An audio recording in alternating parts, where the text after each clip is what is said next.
ഇന്ന് ബ്രദറിൻ്റെ കുഞ്ഞിൻ്റെ നൂലേട്ടാട്ടോ. ഞാൻ കഴിഞ്ഞ വ്ളോഗിൽ പറഞ്ഞിട്ടുണ്ടായിരുന്നു, ഞാൻ ഡ്രസ്സൊക്കെ വാങ്ങിച്ചിട്ടുണ്ടായിരുന്നു. പിന്നെ ഞങ്ങളിതാ വണ്ടിയിൽ അങ്ങോട്ട് പോവുകയാണ്. അപ്പോൾ സിസ്റ്ററും കുഞ്ഞാവയൊക്കെ ഓൾറെഡി തലേദിവസം തന്നെ വീട്ടിലുണ്ടായിരുന്നു. അങ്ങനെ പിന്നെ ഞങ്ങളിതാ ആ വീട്ടിലെത്തി.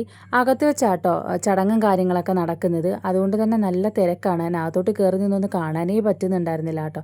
ഞാൻ കുറേ ഇങ്ങനെ നോക്കിയിട്ടുണ്ടായിരുന്നു വീഡിയോ ഒക്കെ എടുക്കാനോ ഒന്ന് അകത്തോട്ട് കയറാനും. മൊത്തത്തിൽ തിരക്കായിരുന്നു. കാരണം പുറത്ത് നല്ല മഴയും അതേ രീതിയിലുള്ള ക്ലൈമറ്റൊക്കെ ആയതുകൊണ്ട് അവരകത്ത് വെച്ചിട്ടാട്ടോ കാര്യങ്ങളൊക്കെ നടത്തിയിട്ടുണ്ടായിരുന്നത്. പക്ഷേ എല്ലാവർക്കും കൂടി അവിടെ നിൽക്കാൻ പറ്റത്തില്ല. പിന്നെ ഇതാ ചടങ്ങെല്ലാം കഴിഞ്ഞ് ഞാൻ പിന്നെ ഈ ഫോണിൽ കൂടി ആട്ടോ ബാക്കി വീഡിയോസ് എല്ലാം കണ്ടിട്ടുണ്ടായിരുന്നതും വീഡിയോ എടുത്തിട്ടുണ്ടായിരുന്നതും. പിന്നെ നെയിമും കാര്യങ്ങളൊക്കെ അവർ റിവീൽ ചെയ്തുകൊണ്ടിരിക്കുക കേട്ടോ. അപ്പോൾ ബേബി ബോയ് ആണ്. അപ്പോൾ ഇതാ നെയിമൊക്കെ അവർ റിവീൽ ചെയ്തു. അയാൻ എന്നാട്ടോ കുഞ്ഞിൻ്റെ പേര് വന്നിട്ട്. പിന്നെ അങ്ങോട്ട് നമ്മൾ കൊണ്ടുവന്ന ഗിഫ്റ്റും കാര്യങ്ങളൊക്കെ കുഞ്ഞിന് കൊടുക്കും. ഓരോരുത്തർ ഗോൾഡ് ഡ്രസ്സ് അങ്ങനെ പല ഗിഫ്റ്റും കൊണ്ടുവരുമല്ലോ, ക്യാഷ് അതൊക്കെ കൊടുത്തു.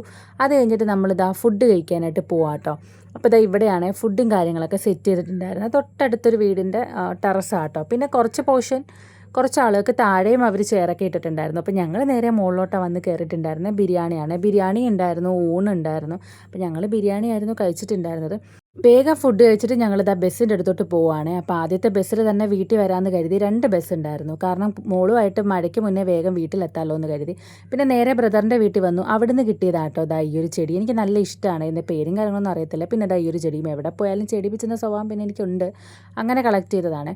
പിന്നെ അവിടുന്ന് തിരിച്ചു വരുന്ന വഴിക്ക് നമ്മൾ നേരെ ഒരു ബേക്കറിൽ കയറിയിട്ടുണ്ടായിരുന്നു. അവിടുന്ന് നമ്മൾ വെള്ളവും അതുപോലെ ജ്യൂസും കാര്യങ്ങളൊക്കെ കുടിച്ചിട്ടുണ്ടായിരുന്നു കേട്ടോ. അപ്പോഴേക്കും ചെറുതായിട്ട് മഴ പെയ്യാനൊക്കെ തുടങ്ങി കേട്ടോ. അങ്ങനെ വേഗം ഞങ്ങൾ വെള്ളമൊക്കെ കുടിച്ചിട്ട് നേരെ വീട്ടിലോട്ട് വിട്ടു. കാരണം വലിയ മഴയ്ക്ക് മുന്നേ വീട്ടിലെത്തണം.